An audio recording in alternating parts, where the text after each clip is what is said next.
আসসালামু আলাইকুম। কৃষকের ঘামে বাংলাদেশের অর্থনীতি তৈরি হয়। বাংলাদেশের অর্থনীতির স্তম্ভ বলা হয় কৃষককে। আর সেজন্য সরকারও মাঝে মাঝে বিভিন্ন প্রণোদনা ঘোষণা করে কৃষকের জন্য।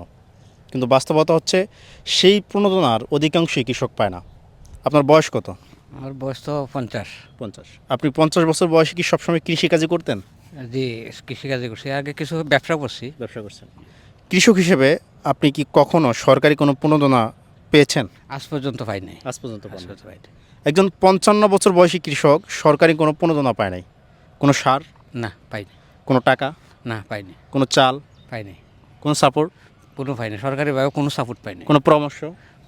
পরামর্শ মাঝে মাঝে আসে, আমাদের কাছে আসে না। ওই যে এদের যাদের সাথে মিল আছে, পছন্দের যারা, এদের সাথে কথা বলে, যোগাযোগ করে। 55 বছর বয়সী একজন কৃষক সরকারি কোনো প্রণোদনা পায় না, তাহলে জীবনে একবারের জন্য সে পায় নাই, তাহলে এই প্রণোদনা যায় কোথায়? আজকে আমি মাঠে ঘুরে ঘুরে বেশ কিছু কৃষকের সাথে কথা বলবো এবং দেখব তারা কখনোই কি সরকারি প্রণোদনা পেয়েছে কিনা। চলেন চেক করা যাক।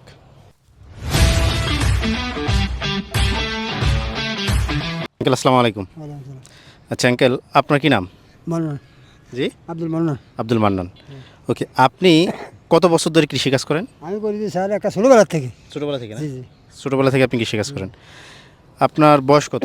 বস মনে করেন এই 55 বা 50। 55, 60 এরকম। এই 60 বছর বয়সে আপনি কি কখনো কোনো সরকারি প্রণোদনা বা সাহায্য পেয়েছেন? কিছু পাইনি স্যার। সরকার থেকে কোনো সার, কোনো কিছু সারটা কিছু পাইনি। কোনো টাকা, না কোনো লোন, না কোনো চাল ডাল বা কিছু? না না কিছু না, কিছু দেয়নি। মানে কখনো কি গিয়েছিলেন কারো কাছে এরকম? গিয়েছি মেম্বার স্যার মানে গেছি, গ্রামে যারা নেতা ফাতা আছে বা যারা লিস্টিস করায় বা দেশে বা যারা হেগো আছে গেছি, এরা কইতেছে যে না হবে না। না। তাহলে কৃষকের জন্য যে প্রণোদনা, কৃষকের জন্য যে লোন, সেটা আসলে কাকে দেওয়া হয়? এই রে স্যার। আমি বেশ কয়েকজন কৃষকের সাথে ঘুরলাম এখন পর্যন্ত। স্যার পাইবেন না, পাইবেন না, দিব কাগরে অন্য অন্য লোকের। মানে যারা কৃষিকাজ করে না তারাই পায়? হ্যাঁ, তারা ফাই কিনলে হেগরে দিব, হেরা অন্য ব্যবসা করে, ভাগাভাগি করে? ভাগাভাগি করে অন্য ব্যবসা করে হেগরে দেয়। কিন্তু যারা ফাইপ, যারা টাকাটা আনি একটা গরু কিনবো বা শ্বাস করবো বা কিছু করবো বা খেত করে সার টার দিব, হেরা ফাইতেছে না। এরা পাইতেছে না? হেরা ফাইতেছে না, ওরা ফাইবে। ও সাইসে দিব যে, হ্যাঁ সাইসে দিব, বাসে বেশি দেয়? হ্যাঁ বাইসে দিব। তাহলে সরকার এই প্রণোদনা কি দেওয়া উচিত যেটা কৃষকের কাছে আসে না? এটা দেওয়া উচিত না স্যার। উচিত না। না, যেটা আমরা ফাইতেছি না, এটা আমার সরকার তো দেওয়া উচিত না। এটা আমাদের ট্যাক্সের টাকাই আমাদেরকে প্রণোদনা দেওয়া হয়, আমাদের ট্যাক্সের টাকাটাই আমাদেরকে সাহায্য করার জন্য সরকার ব্যবহার করে। কিন্তু সেই টাকাটা যদি আবার কৃষকের পকেটে না আসে, তাহলে এই প্রণোদনা বা প্রণোদনা নামের যে নাটক, সেটা আসলে বন্ধ হওয়া উচিত। বন্ধ হওয়া উচিত। এটা আসলে একটা দুর্নীতির ক্ষেত্র হয়ে দাঁড়াচ্ছে। আসে উচিত না, দরকার নাই। দরকার নেই। না, কৃষক বলতেছে কৃষকের প্রণোদনা দরকার নাই, কারণ সেই প্রণোদনা কৃষক পায় না। 20 বছরের জীবনে, 20 বছরের কৃষিকাজের জীবনে আপনি কখনো কি কোনো টাকা, কোনো সার, কোনো খাবার, চাল, মানে কোনো সহযোগিতা কি পেয়েছেন সরকারিভাবে কোনো কিছু? না না, আমি কিচ্ছু পাইনি। কিছু পান নাই। একজন কৃষক যিনি 20 বছর ধরে কৃষিকাজ করেন, তিনি কখনোই সরকারি কোনো প্রণোদনা পান না। কেউ বলতে পারবে না, জিগেন আপনারা জিগেন যে এই এলাকা আমি পড়ার 5-6 কানি খ্যাত করি আমি এখানে। এখন তারা কি করে না, আমার কথা আমি পাইনি। এই জানি, আপনি আমার পান কথা নাই। আমি বলতে পারি যে আমাকে কে বলতে পারবে না 500 টাকা সাহায্য করছে। খুব মেলা বলছি, ও এক মহিলা আছে, এই মহিলা কই এখন কোন দিক দিয়ে আল্লাহ জান। আপনাকে দেয় না? ধন্যবাদ।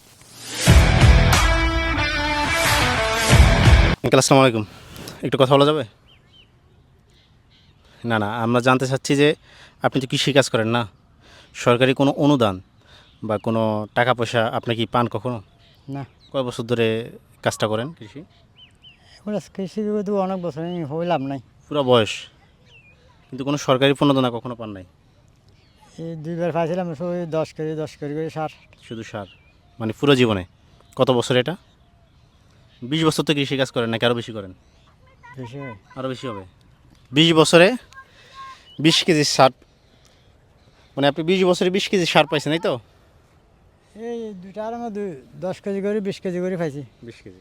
আচ্ছা, একজন কৃষক টাকা দিছে হারলে ইন্ডিয়া একজন এক গ্রুপে 970 টাকা। একজন কৃষক 20 বছরের উপরে প্রায় 30 বছরের মতো উনি কৃষিকাজ করে। পুরো জীবনে উনি 20 কেজি সার আর 900 টাকা কৃষি প্রণোদনা পেয়েছে। তো এই যে বৃহৎ অর্থ সরকারি বাজেট কৃষি প্রণোদনার পিছনে খাটানো হয়, এটা আসলে কাকে দেওয়া হয়? এখানে ফিউলে আসে তো ফিউলে দিছে, মহিলা একটা আছে না ফিউল, এ দিছে সে আপনাকে 20 কেজি সার এবং 900 টাকা দিছে। 1000 টাকা আসছে, এখন 20,000 টাকা আসছে তো হুম। আরে কত টাকা হাঁটতে 900 কত টাকা দিছি। মানে টোটাল আপনি বেছেন 900 কত টাকা, এই তো? হ্যাঁ ওকে, আমরা বুঝতে পারছি। আমাদের দেশের রাজনীতিবিদদের ভাঙ্গা বাড়িটা সবচেয়ে বড় বাড়িতে বছরের মাথায় পরিণত হওয়ার কারণটা বুঝতে পারছেন নিশ্চয়ই। আবার আমাদের দেশের রাজনীতিবিদদের বেগমপাড়ায় বাড়ি থাকারও কারণটা বুঝতে পারছেন নিশ্চয়ই। কৃষক তার পাওনা বুঝে পায় না, সেই পাওনা যায় কোনো রাজনীতিবিদ, কোনো আমলা অথবা কোনো হর্তাকর্তার পকেটে। যারা ভিডিওটা দেখছেন অবশ্যই শেয়ার করে দিবেন। আমি চাই আমার দেশের কৃষক তার পাওনা বুঝে পাক।